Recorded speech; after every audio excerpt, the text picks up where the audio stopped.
ચાલો આજે આપણા પર્યાવરણના પ્રકરણ 13ને એકદમ સરળ રીતે સમજીએ. ક્યારે વિચાર્યું છે કે એક બગીચો આખું વિશ્વ કેવી રીતે હોઈ શકે? ચાલો આ સવાલથી શરૂઆત કરીએ. ચાલો સમજીએ નિવસન તંત્ર શું છે. આ એક સિસ્ટમ છે સજીવો અને તેમના પર્યાવરણ વચ્ચેની. એક બગીચો આનું બેસ્ટ ઉદાહરણ છે. ત્યાં સજીવ અને નિર્જીવ બધું જ સાથે હોય છે. કોઈપણ નિવસન તંત્રમાં બે મુખ્ય ઘટકો હોય છે, જૈવિક અને અજૈવિક, એટલે કે સજીવ અને નિર્જીવ. ચાલો હવે આ સિસ્ટમના જીવંત પાત્રો એટલે કે જૈવિક ઘટકોને મળીએ. સૌથી પહેલા આવે ઉત્પાદકો. આ એવા સજીવો છે જે પોતાનો ખોરાક જાતે બનાવે છે. પછી આવે છે ઉપભોગીઓ. તે ખોરાક માટે બીજા સજીવો પર આધાર રાખે છે. અને છેલ્લે છે વિઘટકો, જેઓ સિસ્ટમના સફાઈ કામદાર છે. તેઓ બધું જ રિસાયકલ કરે છે.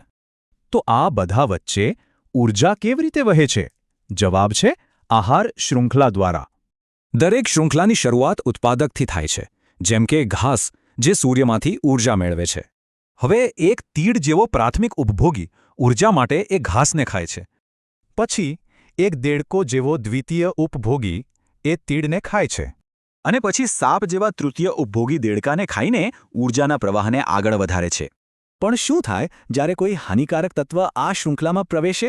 આને કહેવાય છે જૈવિક વિશાલન, એટલે કે ઝેરી રસાયણોની માત્રા દરેક સ્તરે વધતી જાય છે. અને કારણ કે આપણે આહાર શૃંખલામાં ટોચ પર છીએ, આ રસાયણો આપણા શરીરમાં સૌથી વધુ જમા થાય છે. આપણી પ્રવૃત્તિઓની અસર માત્ર સ્થાનિક નહીં પણ વૈશ્વિક સ્તરે પણ થાય છે. ઓઝોન સ્તર આપણી પૃથ્વી માટે એક રક્ષણાત્મક કવચ જેવું છે, જે સૂર્યના કિરણોથી બચાવે છે. કચરાનું વ્યવસ્થાપન પણ એટલું જ મહત્વનું છે. ચાલો તેના બે મુખ્ય પ્રકારો જોઈએ. તો વિચારો, પર્યાવરણની આ આખી શૃંખલામાં આપણી ભૂમિકા શું છે?